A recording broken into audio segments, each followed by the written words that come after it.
तो पिछले वीडियो में हमने देखा था कि ओबेसिटी के कंडीशन में बहुत ज़्यादा मात्रा में जब फ्री फैटी एसिड्स जो होते हैं वो लीक आउट होते हैं ओवरलोडेड फैट सेल से। तो वो विभिन्न जगहों पर जा कर के, जैसे कि लीवर और मसल्स पैनक्रियाज में जा कर के किस तरीके से जो है बहुत ज़्यादा मात्रा में ग्लूकोज का प्रोडक्शन इंसुलिन रेसिस्टेंट और बीटा सेल को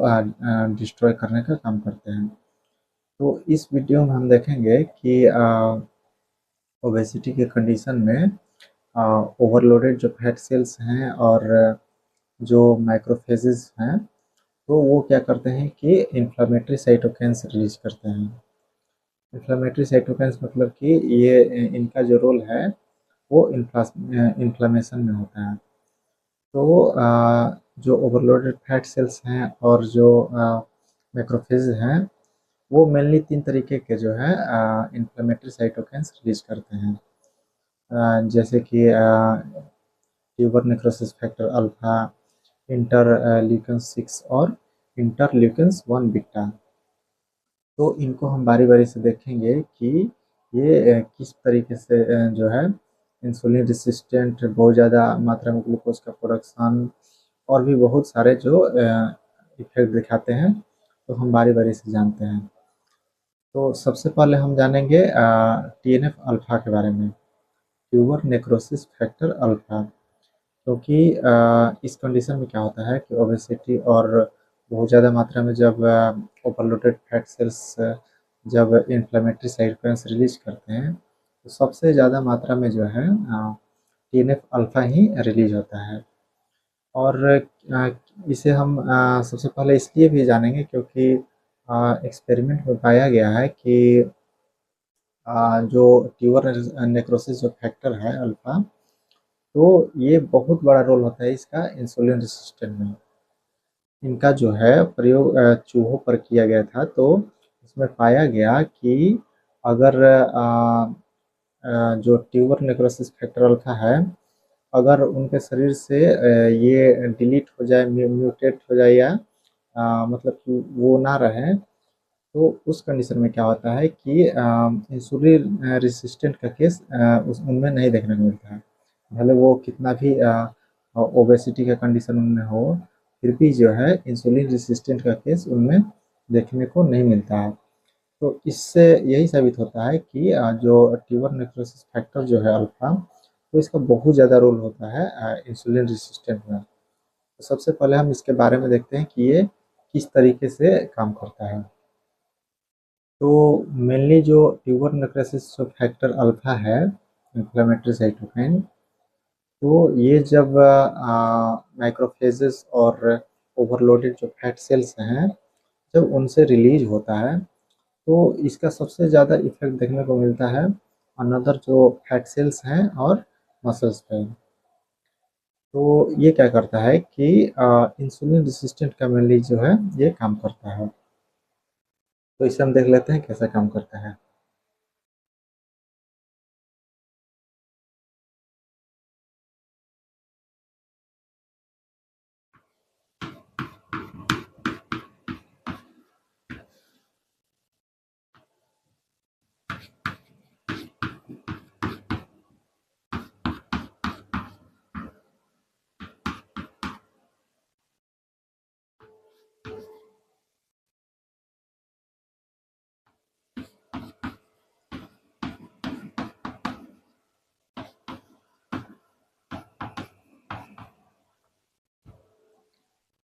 तो जो ट्यूबर नेक्रोसिस फैक्टर अल्फा है, ये साइटोकाइन्स, तो ये क्या करता है कि जो इंसुलिन के जो सिग्नलिंग में जो प्रोटीन IRS1 जो प्रोटीन होता है, वो सिग्नलिंग में काम करता है इंसुलिन के। तो ये क्या करता है कि इसके वजह से जो है ये IRS1 जो है वो ब्लॉक हो जाता है, और उस वजह से क्या होता है कि जो इंसुलिन का जो सिग्नल है वो काम नहीं करता है। इस वजह से क्या होता है कि इंसुलिन रेसिस्टेंट का केस अराइज होता है। और ये जो ट्यूबर नेक्रोसिस जो फैक्टर अल्फा है, इसका मेनली इफेक्ट देखने को मिलता है फैट सेल्स में और मसल्स में। हम देखते हैं कि ये फैट सेल्स में और मसल्स में किस तरीके से इफेक्ट दिखाता है। तो मसल्स में भी जस्ट वैसा ही काम करता है।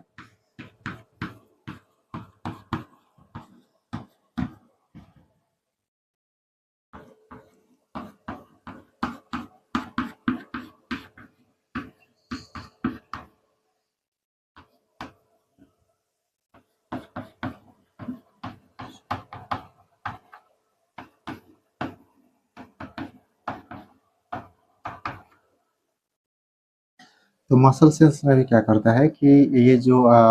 TNF अल्फा है वो क्या करता है कि IRS1 को ब्लॉक कर देता है, और उस वजह से क्या होता है कि जो इंसुलिन का जो सिग्नल होता है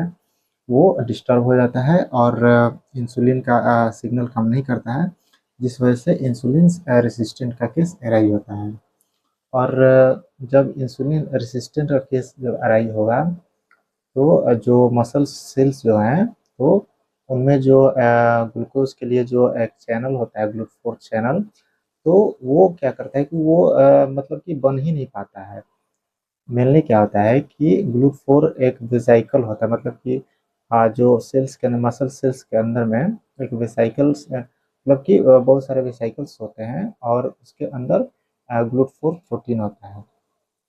तो नॉर्मल केसेस में वो अंदर होते हैं, सेल्स के अंदर होते हैं, और जब उनको सिग्नल मिलता है, जब इंसुलिन रिसेप्टर जब बाइंड होते हैं, तो IRS1 क्या होता है कि ये सिग्नल का काम करता है, और भी फैक्टर्स हैं, लेकिन ये जो है IRS1 इसके सिग्नल में काम करता है, और इस मदद से क्या होता है कि जो ग्लूकोर जो वेजाइकल्स हैं वो मूवमेंट करके और सेल मेम्ब्रेन से आकर के वो मर्ज हो जाते हैं उसी में, और एक रास्ता क्रिएट करते हैं जिससे कि जो ग्लूकोज है वो सेल्स के अंदर में जाता है। तो इस केस में क्या होता है कि जो ट्यूबर नेक्रोसिस फैक्टर है अल्फा, तो उस वजह से क्या होता है कि जो IRS1 जो है वो ब्लॉक हो जाता है, यानी कि जो सिग्नल है वो डिस्टर्ब हो जाता है, और इंसुलिन रेसिस्टेंट का केस राइज रहता है। तो उस वजह से क्या होता है कि जो ग्लूकोज है वो मसल सेल्स के अंदर में नहीं जा पाते हैं, और उस वजह से जो ग्लूकोज का मात्रा ब्लड में है वो क्या हो जाता है, ज़्यादा हो जाता है।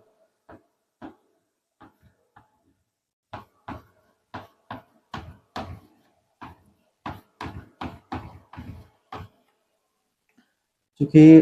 ग्लूकोज का सबसे ज़्यादा यूज करने वाला मसल्स ही होता है, तो जब मसल्स ही ग्लूकोज को अपटेक नहीं कर पाएगा, उसका यूज नहीं कर पाएगा,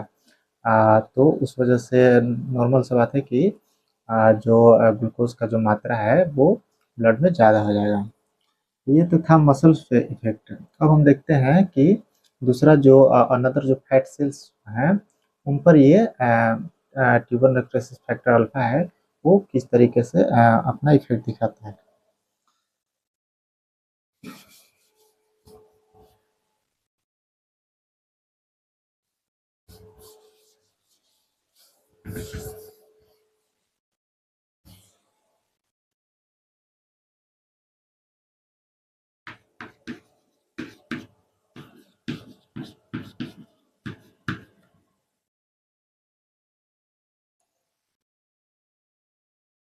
कि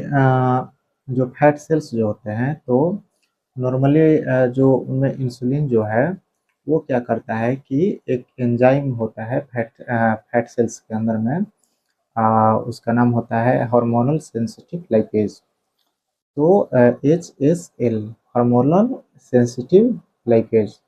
तो ये नॉर्मली केस में क्या होता है कि जब इंसुलिन का जो सिग्नल है, जो इंसुलिन है, वो अगर अच्छे तरीके से अगर वर्क करता है, तो उस कंडीशन में क्या होता है कि ये जो SLA जो एंजाइम है ये एक्टिवेट नहीं होता है, और उस वजह से क्या होता है कि जो फैट का जो ब्रेकडाउन है, जो फैट सेल्स के अंदर जो स्टोरेज हुए जो फैट्स जो हैं, फैट मोलिक्यूल्स, तो उनका ब्रेकडाउन नहीं होता है। तो इंसुलिन क्या करता है कि जो फैट मॉलिक्यूल्स जो हैं फैट सेल्स के अंदर, तो उनको ब्रेकडाउन होने से रोकता है। तो चूंकि इस कंडीशन में क्या होता है कि जब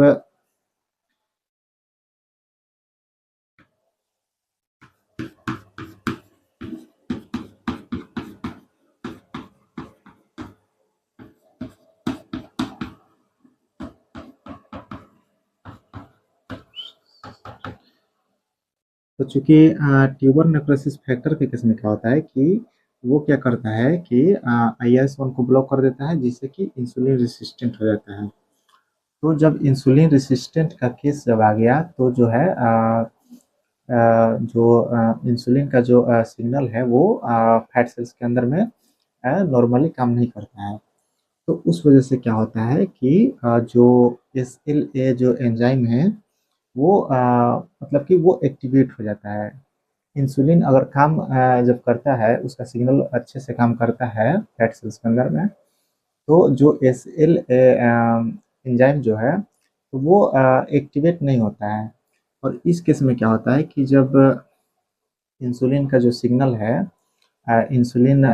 का जो सिग्नल काम नहीं करता है, तो उस केस में क्या होता है कि ये हार्मोनल सेंसिटिव लाइपेज जो एंजाइम है वो एक्टिवेट हो जाता है। तो इंसुलिन रेसिस्टेंट के वजह से क्या हुआ?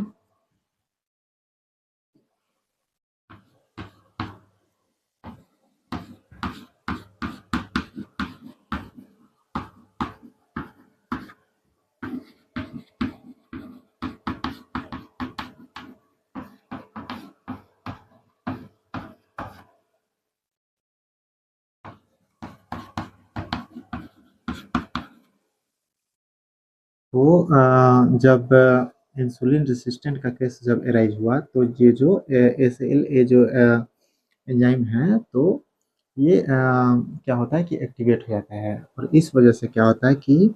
जो फैट का जो ब्रेकडाउन है वो होने लगता है। तो इसका रिजल्ट क्या हुआ?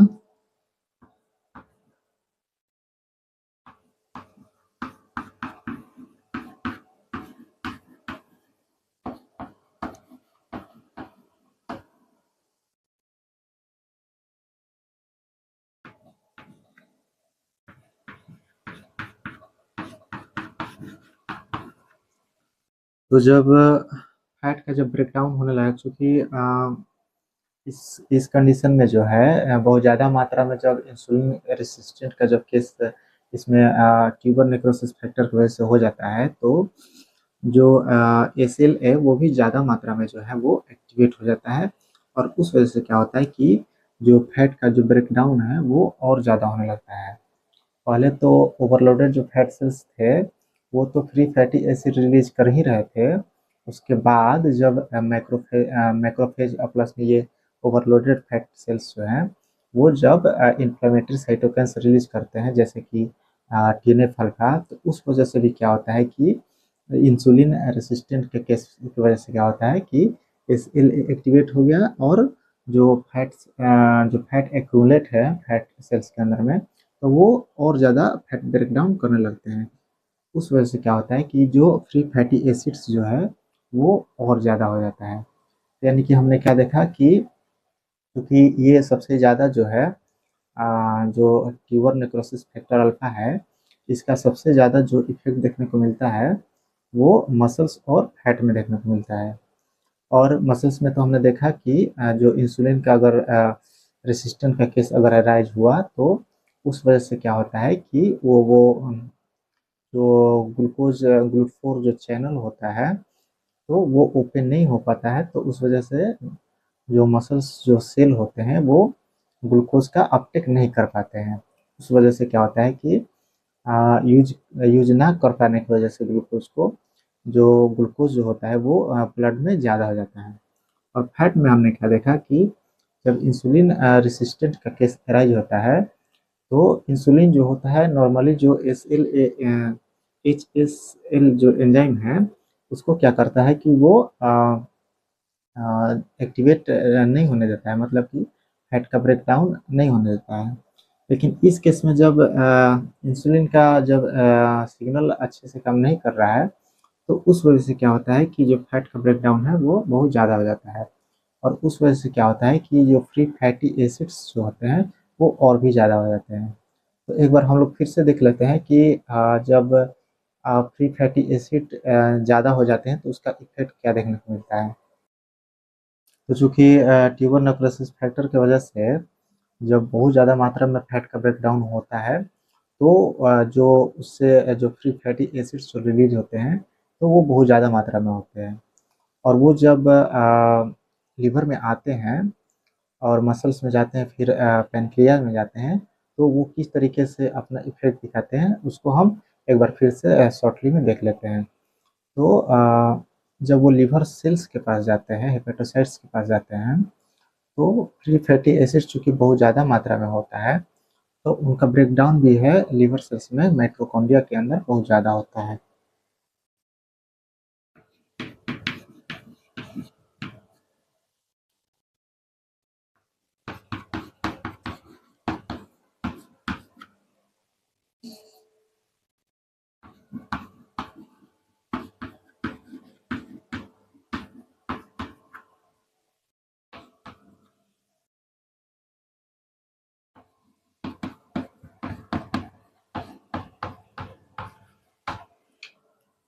तो फ्री फैटीज जब लिवर में आते हैं, तो लिवर में जो है चूंकि फ्री फैटी एसिड्स का मात्रा बहुत ज़्यादा है, तो लिवर सेल्स के अंदर माइटोकॉन्ड्रिया के अंदर इनका ब्रेकडाउन भी बहुत ज़्यादा होता है। और उस वजह से क्या होता है कि इनके ब्रेकडाउन के बाद जो एनर्जी मॉलिक्यूल्स बनते हैं, जैसे कि एसिटाइल CoA, NADH और ATP, तो इनका मात्रा भी बहुत ज़्यादा हो जाता है। तो उस कंडीशन में क्या होता है कि जो एसिटाइल CoA एनर्जी मॉलिक्यूल हैं, वो एक्टिवेट कर देते हैं पायरुवेट कार्बोक्सिलेज को।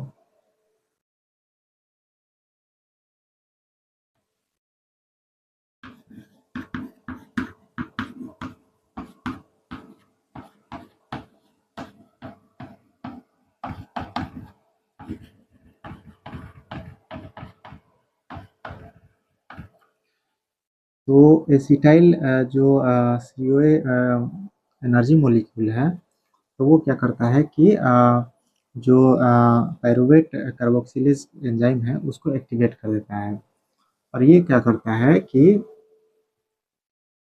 जो पायरुवेट्स जो होते हैं, तो पायरुवेट को वो कन्वर्ट कर देता है ऑक्सालो एसीटेट में। और ऑक्सालो एसीटेट जो है, ये मान के चलिए कि ग्लूकोज का प्रोडक्शन का ये पहला चरण है। यहाँ से स्टार्ट होता है ग्लूकोज का प्रोडक्शन। तो ये जो एंजाइम है, जो कि एसिटाइल CoA जो एनर्जी मॉलिक्यूल है उसके द्वारा जब एक्टिवेट हो गया पायरुवेट कार्बोक्सिलेज, तो ये एक्टिवेट कर देता है किसको?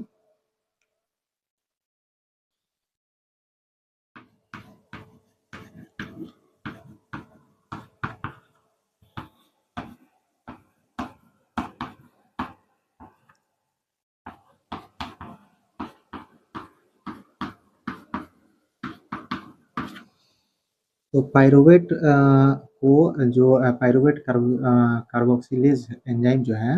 वो एक्टिवेट होने के बाद क्या करता है कि पायरुवेट को कन्वर्ट कर देता है किसमें? ऑक्सालो एसीटेट में।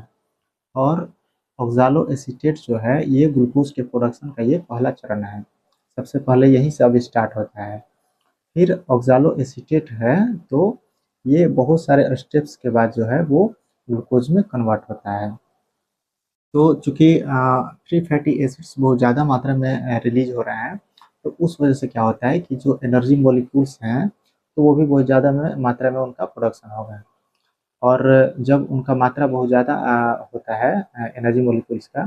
तो उस वजह से जो ग्लूकोनेओजेनेसिस जो होता है, ग्लूकोज का प्रोडक्शन, वो भी बहुत ज़्यादा होता है। तो वो कैसे होता है कि जो एनर्जी मॉलिक्यूल एसिटाइल CoA है, तो वो एक एंजाइम को एक्टिवेट कर देता है, उसे क्या नाम है? Pyruvate carboxylase. और पायरुवेट कार्बोक्सिलेज क्या करता है कि वो क्या करता है कि पायरुवेट को कन्वर्ट कर देता है किसमें? ऑक्सालो एसीटेट में। और ऑक्सालो एसीटेट जो है, ये ग्लूकोज के प्रोडक्शन का ये पहला चरण है। और इसके बाद जो है बहुत मतलब कि पायरो ऑक्सालो एसीटेट के बाद PEP में, फिर PEP के बाद बहुत सारे स्टेप्स के बाद क्या होता है कि वो ग्लूकोज में कन्वर्ट होता है और उसके बाद रिलीज होता है ब्लड में। तो इस वजह से चूंकि फ्री फैटी एसिड बहुत ज़्यादा है, तो अंतिम जो प्रोडक्ट ग्लूकोज जो है वो भी बहुत ज़्यादा होगा। और ध्यान देने का बात ये है कि ये डायरेक्ट जो है ये फ्री फैटी एसिड के ब्रेकडाउन से नहीं हो रहा है, ये एनर्जी मॉलिक्यूल्स जो है वो एक्टिवेट कर रहे हैं। ऐसा ना हम समझे कि जो फैट का ब्रेकडाउन फैटी एसिड्स जो हैं ये ही कन्वर्ट हो रहे ग्लूकोज में, ऐसा नहीं है। फ्री फैटी एसिड्स जो हैं ये क्या करते हैं कि जब ब्रेक डाउन होते हैं तो उनसे जो एनर्जी मॉलिक्यूल्स जो होता है एसिटाइल वो एक्टिवेट करता है किसको, पायरुवेट कार्बोक्सिलेज को, वो एक एंजाइम है। और पायरुवेट कार्बोक्सिलेज क्या करता है कि वो पायरुवेट को ऑक्सालो एसीटेट में कन्वर्ट करता है। और ऑक्सालो एसीटेट के बाद बहुत सारे स्टेप्स के बाद अंत में क्या बनता है, तो ग्लूकोज। तो इस कंडीशन में क्या हुआ कि क्योंकि फ्री फैटी एसिड्स बहुत ज़्यादा है तो अंत में ग्लूकोज भी बहुत ज़्यादा होता है।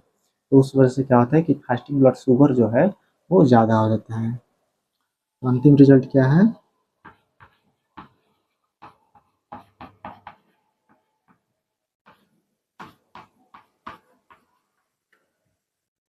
तो ये तो था लीवर में इसका इफेक्ट। मसल्स में क्या करता है कि जब ये फ्री फैटी एसिड्स जो जाते हैं मसल सेल्स के अंदर में, तो उनमें क्या होता है कि कुछ हार्मफुल जो फैट्स जो होते हैं जैसे कि डीएजी हो गया, सेरामाइड्स हो गया, जिसका हम लोगों ने चर्चा किया था पिछले वीडियोस में। तो वो मसल सेल के अंदर में जब फ्री फैटी एसिड्स जब जाते हैं तो वो हार्मफुल जो फैट्स जो होते हैं जैसे कि डीएजी और सेरामाइड्स हो गया, तो वैसा हार्मफुल फैट बन जाते हैं। और उसके बाद जो है वो क्या करते हैं कि जो डीएजी और सेरामाइड्स जो है इनके वजह से भी इंसुलिन रेसिस्टेंट का केस देखने को मिलता है, मतलब कि होता है। तो एक तो वो डायरेक्ट ट्यूबर नेक्रोसिस फैक्टर की वजह से आईआरएस1 ब्लॉक होता था और उस वजह से इंसुलिन रेसिस्टेंट होता था।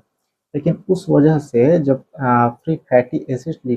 रिलीज हुए और वो जब गए मसल्स में, तो उनके वजह से भी जो हार्मफुल जो फैट्स बने डीएजी और सेरामाइड्स, तो उस वजह से भी जो है इंसुलिन रेसिस्टेंस का केस होता है। तो ये जो मसल्स में जो इंसुलिन रेसिस्टेंट का केस जो होता है वो होता है कि और ज़्यादा हो जाता है। और जब यही फ्री फैटी एसिड्स जो हैं वो जब बीटा सेल पैनक्रियाज में जो बीटा सेल्स जो हैं जो कि इंसुलिन का प्रोडक्शन कराते हैं, तो वहाँ पर जाते हैं तो वहाँ पर भी यही होता है कि जो हार्मफुल सेरामाइड जो फैट है तो उसमें ये कन्वर्ट होते हैं। और उस वजह से क्या होता है कि बीटा सेल को ये डिस्ट्रॉय करते हैं, डैमेज करते हैं। और उस वजह से क्या होता है कि इंसुलिन का जो प्रोडक्शन होता है बीटा सेल के द्वारा वो कम हो जाता है। तो उस वजह से टाइप 2 डायबिटीज मेलाइटिस के केस में देखा जाता है कि बीटा सेल फेलियर, तो वो इसी कारण से होता है कि फ्री फैटी एसिड्स क्या करता है कि वहाँ पर जा करके और उससे जो बने हार्मफुल जो फैट्स जो होते हैं जैसे कि सेरामाइड, तो वो क्या करते हैं कि डैमेज करते हैं। और उस वजह से क्या होता है कि जो बीटा सेल है वो इंसुलिन का प्रोडक्शन कम कर देते हैं। और बीटा इंसुलिन इंसुलिन का जो प्रोडक्शन है वो कम होने लगता है। तो इस वजह से क्या होता है कि बीटा सेल फेलियर का कंडीशन राइज हो जाता है।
तो मसल्स में क्या हो कि फ्री फैटी एसिड जब गया तो वो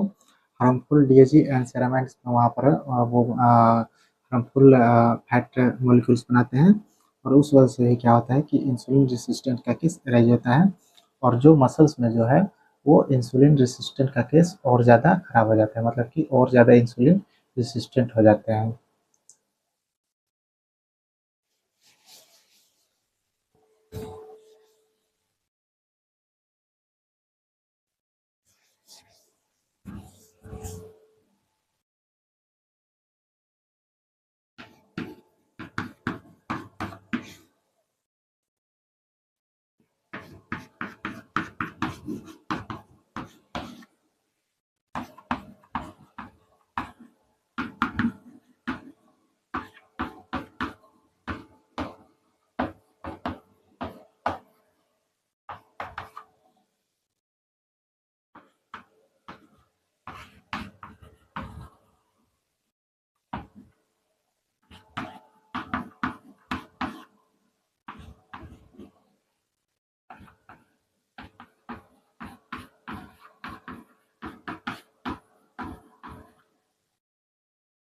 और बीटा सेल में जब फ्री फैटी एसिड्स जब जाता है तो वो क्या करता है कि वो भी क्या बनाता है, सेरामाइड्स बनाता है, जो कि हार्मफुल फैट होता है। और उस वजह से क्या होता है कि ये क्या करता है कि डैमेज करता है, बीटा सेल को डैमेज करता है। और उस वजह से क्या होता है कि इंसुलिन का प्रोडक्शन जो है वो कम हो जाता है। और उस वजह से टाइप 2 डायबिटीज मेलिटस के केस में क्या देखने को मिलता है, बीटा सेल फेलियर। तो हमने देखा कि जो inflammatory cytokines fever necrosis factor जो है वो किस तरीके से बहुत ज़्यादा मात्रा में इंसुलिन रेसिस्टेंट का केस राइज करता है। और उस वजह से क्या होता है कि जो फ्री फैटी एसिड्स जो है वो बहुत ज़्यादा मात्रा में रिलीज होते हैं। और उस वजह से क्या होता है कि लीवर में ग्लूकोज का प्रोडक्शन देखने को मिलता है। तो फीवर नेक्रोसिस फैक्टर में क्या क्या हुआ कि इंसुलिन रेसिस्टेंट का केस राइज हुआ। उस वजह से क्या हुआ कि बहुत ज़्यादा मात्रा में फैट का ब्रेकडाउन हुआ। और उस वजह से क्या होता है कि ग्लूकोज का मात्रा जो ब्लड में है वो ज़्यादा हो जाता है। अब हम दूसरा इन्फ्लामेटरी साइटोकाइन्स देखते हैं, इंटरल्यूकिन 6। तो जैसे फीवर नेक्रोसिस फैक्टर जो था वो मेनली जो फैट सेल्स जो होते हैं उस पर और मसल सेल पर अपना इफेक्ट दिखाता था। और अगर हम बात करें इंटरल्यूकिन 6 का, तो ये जो है ये मेनली अफेक्ट दिखाता है लिवर सेल्स पे। क्योंकि लीवर सेल्स में इसके जो रिसेप्टर्स जो हैं उस पर ये जब ये बाइंड करता है तो बाइंड होने के बाद जो इसके को रिसेप्टर्स होते हैं वहाँ पर,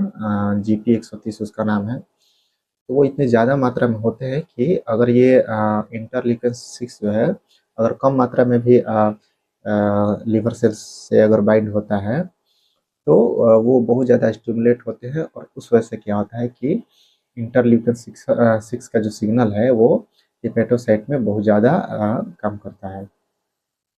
तो हम देखते हैं कि वो किस तरीके से काम करता है। और इंटरल्यूकिन 6 की वजह से क्या होता है कि ग्लूकोज लिवर सेल्स के अंदर ग्लूकोज का जो प्रोडक्शन है वो बहुत ज़्यादा मात्रा में होने लगता है। नॉर्मल केस में क्या होता है कि जब कोई इन्फेक्शन या फीवर के केस में क्या होता है कि उस वक्त जब इंटरल्यूकिन 6 जो होता है वो रिलीज जब होता है और हिपेटोसाइट में जाकर के जब वो बाइंड करता है लिवर सेल्स में, तो ये क्या करता है कि इसके जो सिग्नल हैं वो एक पाथवे को एक्टिवेट करते हैं, स्टेट 3 पाथवे। तो जब ये एक्टिवेट होता है तो उस वजह से क्या होता है कि एक वो न्यूक्लियस के अंदर जब जा कर के कुछ जीन को एक्टिवेट करता है तो उस वजह से जो सब्सटेंसेस बनते हैं, जो एंजाइम्स बनते हैं, वो क्या करते हैं कि निगेटिव फीडबैक देते हैं, जिससे कि स्टेट 3 जो पाथवे है वो ब्लॉक हो जाता है। और उस वजह से क्या होता है कि बॉडी को एक मैसेज आता है कि इन्फ्लेमेशन का जो सिग्नल है वो मिल गया है, अब इसको स्टॉप करना है। तो नॉर्मली केस में देखा जाता है कि ये जो है एक ग्लूकोज का प्रोडक्शन में कमी भी कराता है और प्लस में जो इन्फ्लेमेशन का जो प्रक्रिया है उसको कम भी कराता है। लेकिन जब ओबेसिटी के केस में क्या होता है कि बहुत लंबे समय तक जो है जब क्रोनिक इन्फ्लेमेशन का जब केस आ जाता है, क्योंकि ओबेसिटी का जो केस है वो बहुत ज़्यादा मतलब कि दिन का क्रोनिक हो जाता है, तो उसमें क्या होता है कि जो इंटरल्यूकिन 6 जो है वो कंटिन्यूअसली क्या होते हैं कि वो सिक्रेट होते रहते हैं। तो उस वजह से क्या होता है कि जो नेगेटिव जो फीडबैक मिलता था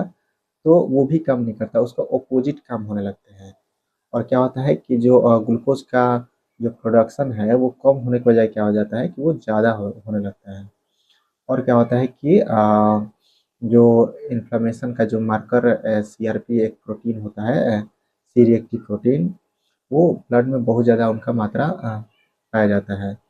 जो कि एक मार्कर होता है कि जो क्रोनिक इन्फ्लेमेशन या बहुत ज़्यादा मात्रा में जब इन्फ्लेमेशन होता है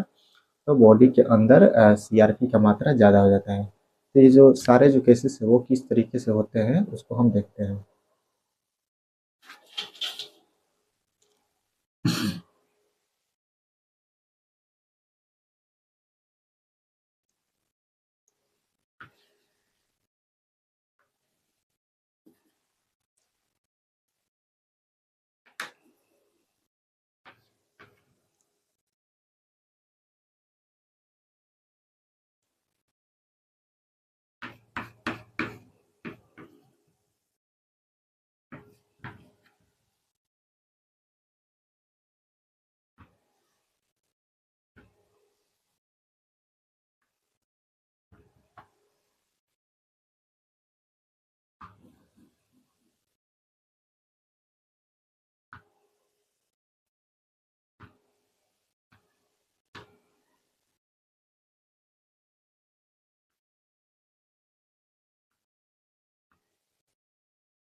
तो नॉर्मल केस में क्या होता है कि जब इंटरल्यूकिन 6 जो है वो जब हिपेटोसाइट में जाता है तो इसके रिसेप्टर्स होते हैं इंटरल्यूकिन 6R इसका नाम होता है इंटरल्यूकिन 6R। तो नॉर्मल केस में क्या होता है कि जब इंटरल्यूकिन 6 जो है वो अपने रिसेप्टर से जब बाइंड होता है तो इसके जो को रिसेप्टर है GP130 इसका नाम है GP130। तो जब ये बाइंड होता है तो ये स्टिमुलेट करता है अपने को रिसेप्टर को, और GP130 बहुत ज़्यादा मात्रा में हिपोटोसाइट के जो मेम्ब्रेन है जो सरफेस है उस पर बहुत ज़्यादा मात्रा में पाया जाता है। तो जब ये GP130 को एक्टिवेट किया तो उस वजह से क्या होता है कि सेल के अंदर जो है एक एंजाइम होता है JAK।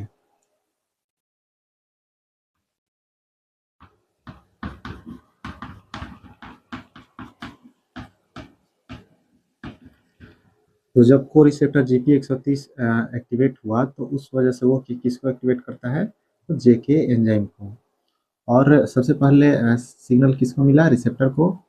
रिसेप्टर के पास रिसेप्टर से जब इंटरल्यूकिन 6 से बाइंड हुआ तो जो इसके को रिसेप्टर GP130 है वो एक्टिवेट हो गया। और GP130 जब एक्टिवेट हुआ तो वो किसको एक्टिवेट करती है, JAK एंजाइम को। और जब JAK एंजाइम एक्टिवेट होता है तो ये क्या करता है कि एक हिपेटोसाइट्स के अंदर में प्रोटीन होते हैं STAT3 प्रोटीन, उसका नाम है STAT3 प्रोटीन।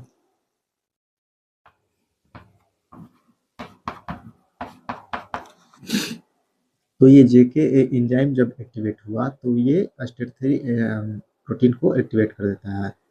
और ये प्रोटीन क्या करता है कि ये जाता है न्यूक्लियस में। ये जो हेपेटोसाइट का जो न्यूक्लियस है उस पे ये वर्क करता है,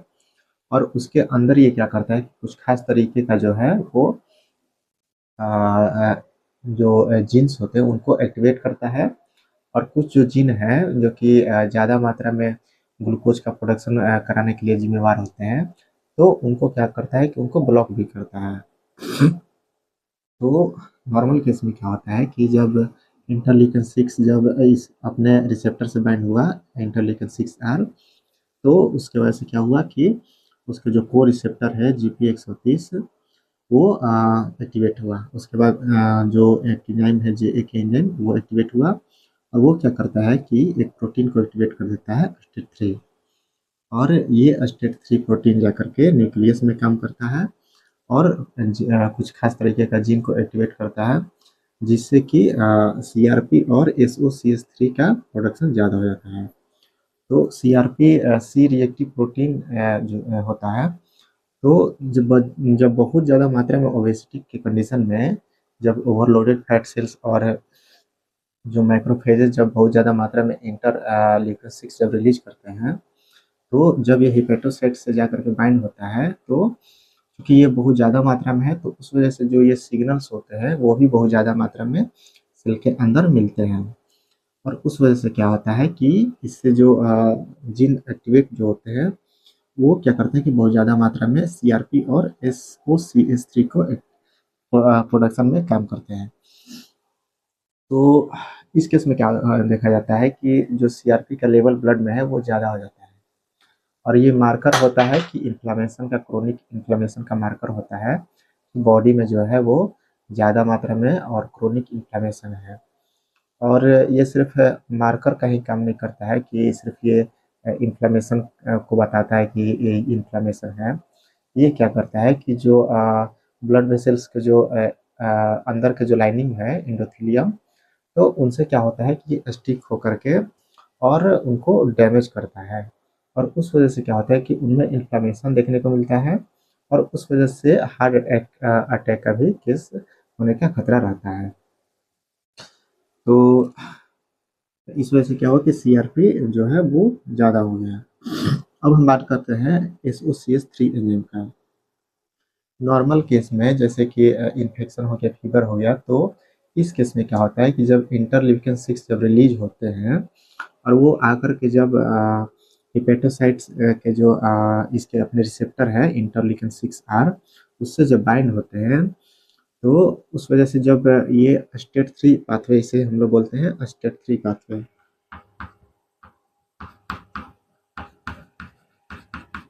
जब ये STAT प्रोटीन एक्टिवेट हुआ और ये जब काम करता है न्यूक्लियस में, ये जो पाथवे जो जनरेट होता है उसे STAT3 पाथवे हम कहते हैं। तो नॉर्मल केस में क्या होता है कि जब ये STAT3 पाथवे जब एक्टिवेट होता है, तो उस वजह से जब SOCH3 जब प्रोडक्शन होता है, तो ये क्या करता है कि ये निगेटिव फीडबैक देता है। ये क्या हुआ कि ये जाकर के इस पे काम किया, जो JK एंजाइम है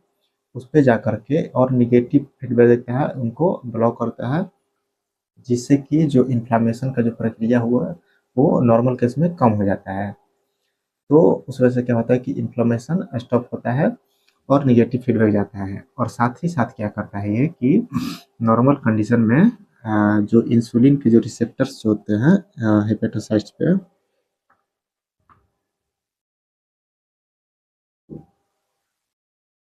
तो ये जो इंसुलिन का जो रिसेप्टर्स जो होते हैं और जो इंसुलिन का जो सिग्नलिंग होता है, जो जब इंसुलिन से जब इसके रिसेप्टर से जब इंसुलिन बाइंड होता है और वो जो सिग्नल जो सेल्स के अंदर आता है, तो ये SOCH3 जो है उसको भी डिस्टर्ब करता है, जिस वजह से क्या होता है कि जो ग्लूकोज का जो प्रोडक्शन होता है हिपेटोसाइट के अंदर में वो कम हो जाता है, रुक जाता है नॉर्मल केस में। अब हम बात करते हैं कि ओबेसिटी और जो overloaded fat cells plus macrophages जो बहुत क्रोनिक तरीके से बहुत दिनों से जो है वो लगातार जो इंटरल्यूकिन-6 को रिलीज कर रहे थे, तो उस वजह से क्या होता है कि ये बहुत ज़्यादा मात्रा में स्टिमुलेट करते हैं लगातार, और ये सारे चीज़ लगातार होने से क्या होता है कि जो SOCH3 का जो मात्रा है वो हमेशा जो है वो ज़्यादा रहता है, वो उसका प्रोडक्शन जो है वो ज़्यादा हो जाता है, और वो क्या करता है कि ये जो STAT3 जो पाथवे है उसको इस तरीके से ब्लॉक करता है कि वो काम ही नहीं करते हैं। और नॉर्मल केस में क्या होता है कि जब ये STAT3 पाथवे जब एक्टिवेट होता है, तो ये क्या करता है कि जो ग्लूकोज बनाने के लिए जो एंजाइम्स जो होते हैं और उनका जो जीन होता है न्यूक्लियस के अंदर, तो उनको ये ब्लॉक करता है। नॉर्मल केस में क्या होता है कि STAT3 जो है पाथवे, जो STAT3 जो मॉलिक्यूल है न्यूक्लियस के अंदर जाता है, तो इसके वजह से क्या होता है कि जो ग्लूकोज के प्रोडक्शन में जो एंजाइम जिम्मेवार होते हैं, जैसे कि पीई, पीसीके और जी6 पेज होता है, तो उनका जो उनका जीन जो होता है, जहाँ से ट्रांसक्रिप्शन के बाद जो है उनका प्रोडक्शन होता है, तो उस उन जीन को ये क्या करता है, STAT3 पाथवे के माध्यम से ये ब्लॉक कर देता है, जिससे कि नॉर्मल केस में क्या होता है कि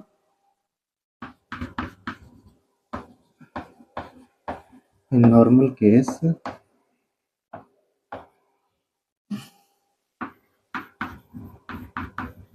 STAT3 क्या करता है कि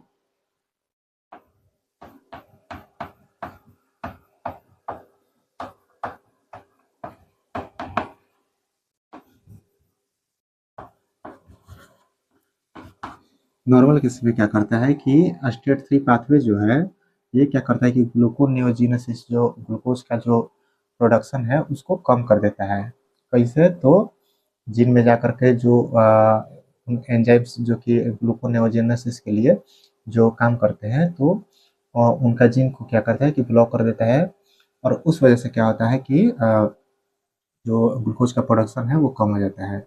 लेकिन जब अगर हम बात करें ओबेसिटी और ओवरलोडेड फैट सेल्स के कंडीशन में क्या होता है, ये जो सिस्टम है, जो ये काम है, ये बहुत क्रोनिक, बहुत ज़्यादा दिनों से होता रहता है, और लगातार जो है इंटरल्यूकिन 6 का जो सिग्नल इनको मिलता रहता है। तो उस वजह से क्या होता है कि ये जो एसओसीएच3 जो है एंजाइम, ये बहुत ज़्यादा इनका प्रोडक्शन होने की वजह से ये जो STAT3 पाथवे है, ये क्या होता है, ये ब्लॉक हो जाता है, ये काम नहीं करता है। जिस वजह से क्या होता है कि जो नॉर्मल केस में जो ग्लूकोज का प्रोडक्शन कम होता था, वो इस कंडीशन में क्या होता है कि अ,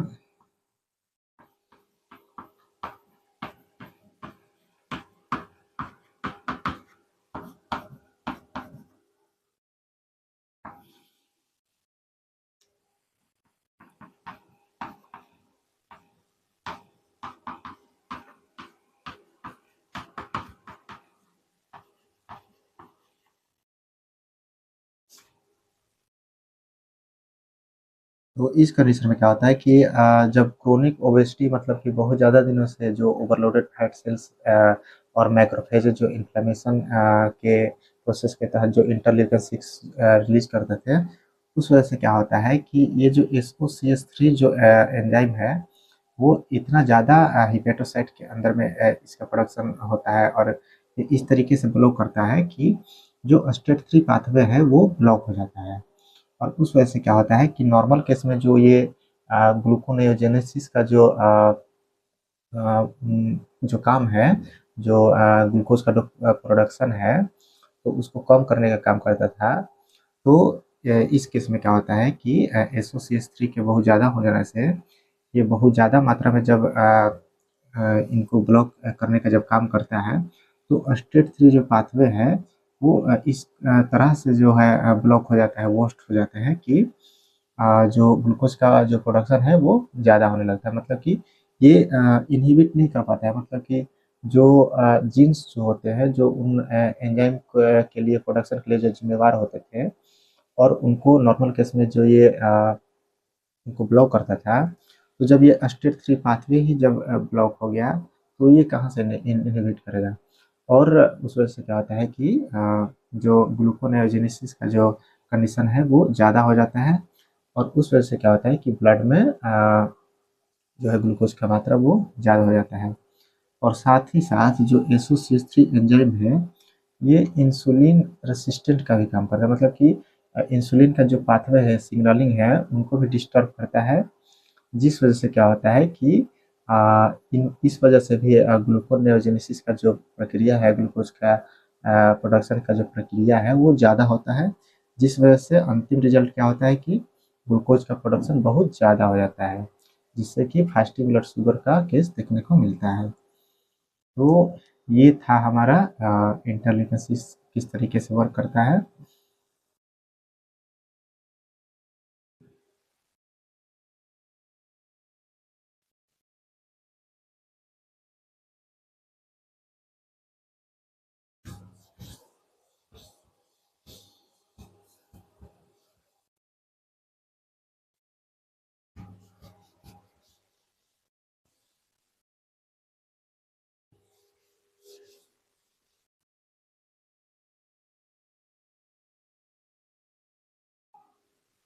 एक बार फिर से हम लोग देख लेते हैं कि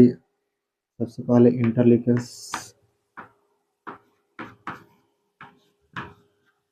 जब बाइंड किया तो इसकी वजह से क्या हुआ, स्टेज 3 पाथवे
तो इंटरलिकन 6 जब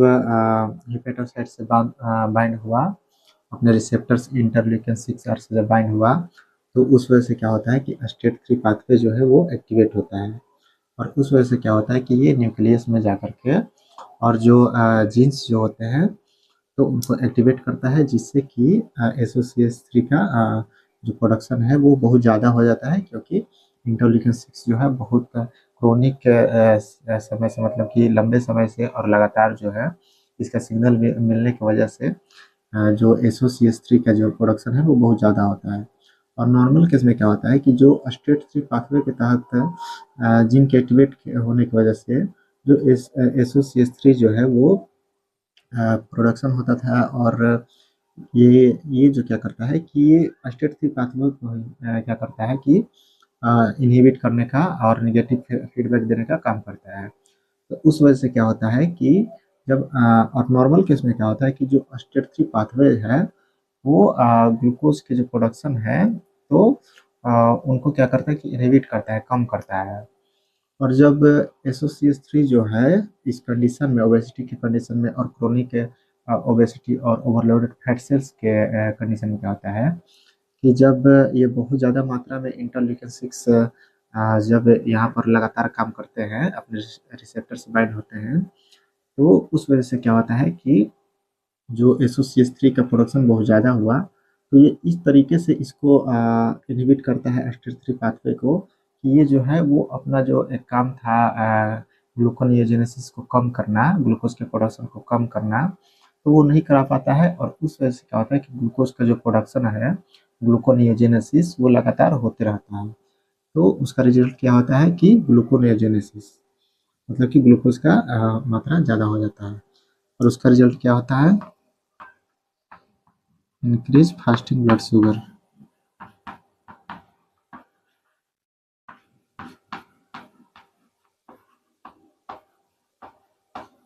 और साथ ही साथ जो एसओसीएस 3 जो है ये क्या करता है कि इंसुलिन रेसिस्टेंट में भी काम करता है, मतलब कि इंसुलिन का जो सिग्नलिंग है तो वो उसको भी ये डिस्टर्ब करता है। तो नॉर्मल केस में जब इंसुलिन सही तरीके से सिग्नल उसका काम करता है, तो उस वजह से ग्लूकोज का जो प्रोडक्शन है लीवर सेल्स के अंदर तो वो कम होता है।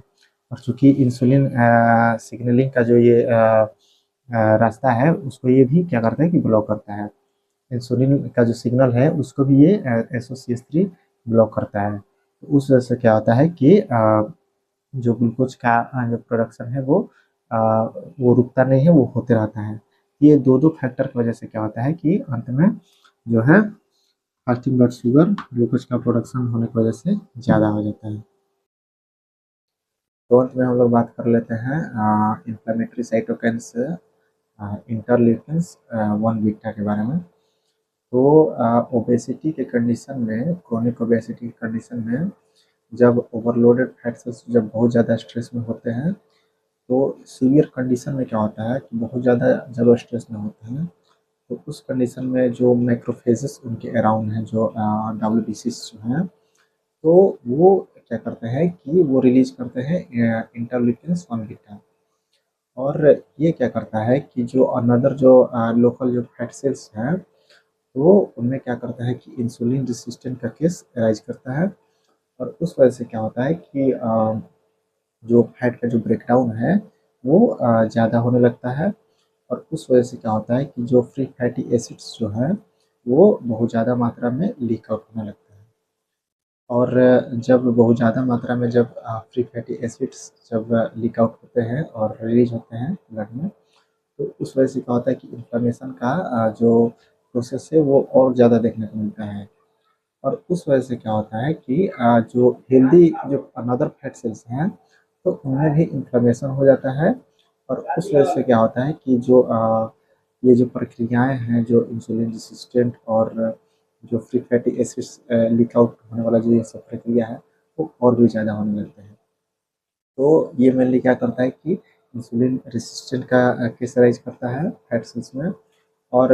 वही जब इंसुलिन रेसिस्टेंट का केस जब ये लीवर में काम करता है, तो जो लीवर सेल्स जो हैं वो जब इंसुलिन का सिग्नल उनमें नहीं मिल पाता है, तो उस वजह से क्या होता है कि ग्लूकोज का जो प्रोडक्शन है वो ज़्यादा हो जाता है। और ग्लूकोज मतलब कि ज़रूरत से ज़्यादा जो है वो ग्लूकोज का प्रोडक्शन करने लगते हैं।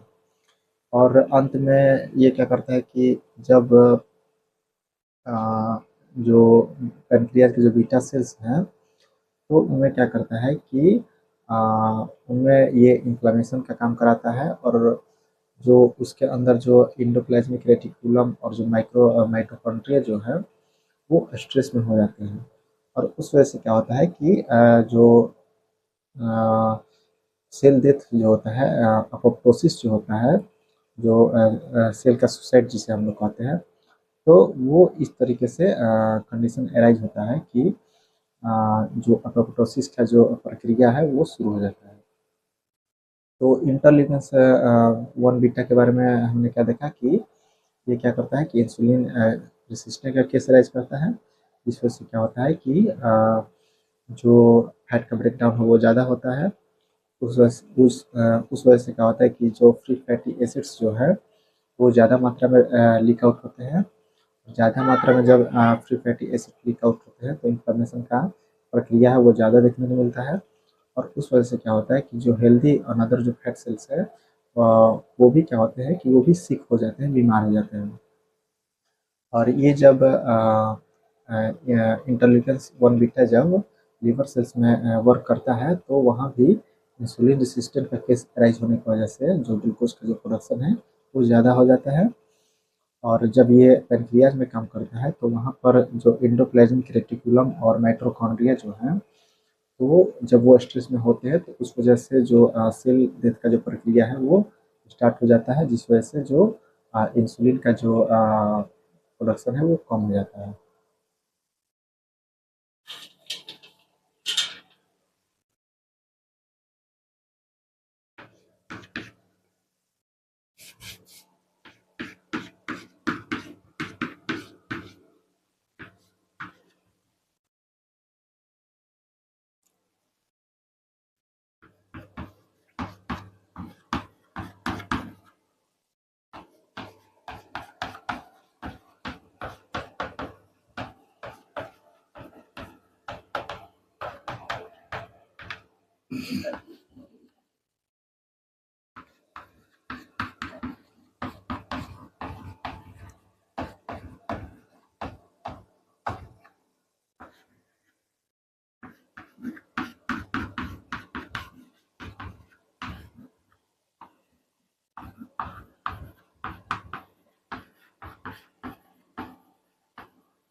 तो इंटरल्यूकिन 1 बीटा क्या करता है कि जब फैट सेल्स में क्या करता है कि इंसुलिन रेसिस्टेंट का केस अराइज करता है। और जिस वजह से क्या होता है कि जो फैट का ब्रेकडाउन है वो ज़्यादा होता है। उस वजह से क्या होता है कि जो फ्री फैटी एसिड्स जो है वो ज़्यादा मात्रा में लीक आउट होते हैं। और जब फ्री फैटी एसिड बहुत ज़्यादा मात्रा में जब रिलीज होते हैं, लीक आउट होते हैं, तो उस वजह से इन्फ्लेमेशन ज़्यादा देखने को मिलता है। और इस वजह से क्या होता है कि जो अनदर जो हेल्दी फैट सेल्स हैं, वो भी क्या हो जाते हैं कि वो भी सिक हो जाते हैं, बीमार हो जाते हैं, और उनमें भी इन्फ्लेमेशन देखने को मिलता है।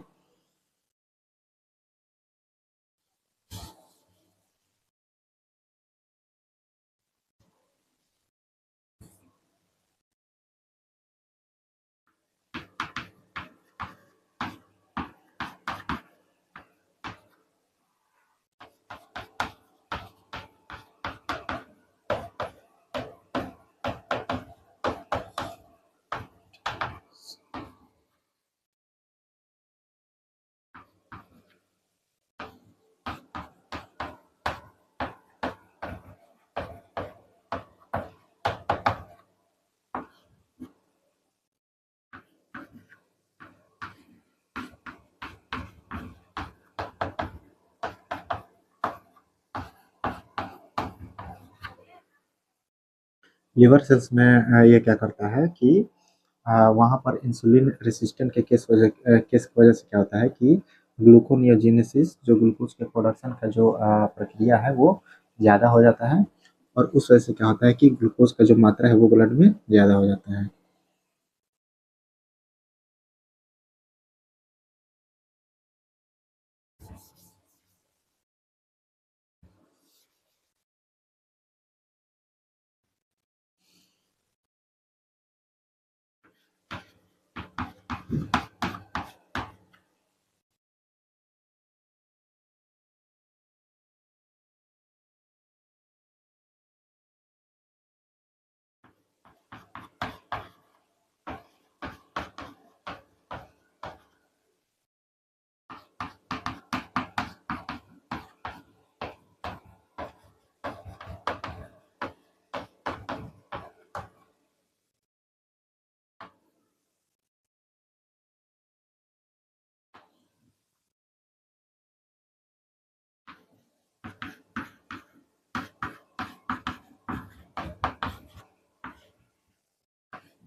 और पैनक्रियाज के बीटा सेल्स में क्या होता है कि इंटरलीकन्स 1 बीटा की वजह से क्या होता है कि जो उसके अंदर एंडोप्लाज्मिक रेटिकुलम और माइटोकॉन्ड्रिया है, वो इन द स्ट्रेस हो जाते हैं, और उस वजह से क्या होता है कि डेथ सिग्नल एक्टिवेट हो जाते हैं, और उस वजह से जो सेल ऑफ सुसाइड एपोप्टोसिस का जो क्रिया है सेल डेथ का, वो स्टार्ट हो जाता है, जिस वजह से जो सेल जो है वो डैमेज होकर डाई होने लगते हैं, और अंत में क्या होता है कि इंसुलिन का जो प्रोडक्शन है वो कम हो जाता है। तो ये था इंटरलिकन बीटा किस तरीके से काम करते हैं। तो हमने देख लिया कि in the case of chronic obesity and overloaded fat cells के कंडीशन में क्या होता है कि मैक्रोफेजेस प्लस में जो ओवरलोडेड फैट सेल्स जो हैं वो क्या करते हैं कि कुछ इन्फ्लेमेटरी साइटोकाइन्स रिलीज करते हैं, जैसे कि ट्यूबर न्यूक्लियोसिस फैक्टर अल्फा, इंटरलिकन 6 और इंटरलिकन 1 बीटा। तीनों का अलग अलग काम है, और जो ट्यूबर न्यूक्लियोसिस फैक्टर अल्फा जो था वो बहुत ज़्यादा उसका रोल होता है इंसुलिन रेसिस्टेंट में, और जो इंटरलिकन 6 जो था वो मेनली इसका ज़्यादा रोल देखने को मिलता है लीवर में ग्लूकोज का प्रोडक्शन में। और जो इंटरलिकन्स 1 बीटा जो है ये मैक्रोफेजेस के द्वारा ही रिलीज होता है। ये जो ओवरलोडेड और जो स्ट्रेस में जो फैट सेल्स हैं उनके द्वारा ये रिलीज नहीं होता है, ये उनके अराउंड जो मैक्रोफेजेस हैं उनके द्वारा रिलीज होता है। और ये इसकी वजह से क्या होता है कि जो इंसुलिन रेसिस्टेंट का केस देखने को मिलता है, लीवर में ग्लूकोज का जो प्रोडक्शन है वो ज़्यादा देखने को मिलता है, और जो पैनक्रियाज के जो बीटा सेल्स हैं उनमें एपोप्टोसिस देखने को मिलता है। और जो हमने एक कीमोकाइंस का जो बात किया था, तो उसे हम लोगों ने शुरू में ही देखा कि जो ओबेसिटी के केस में जब ये सारे प्रक्रिया स्टार्ट होते हैं, जब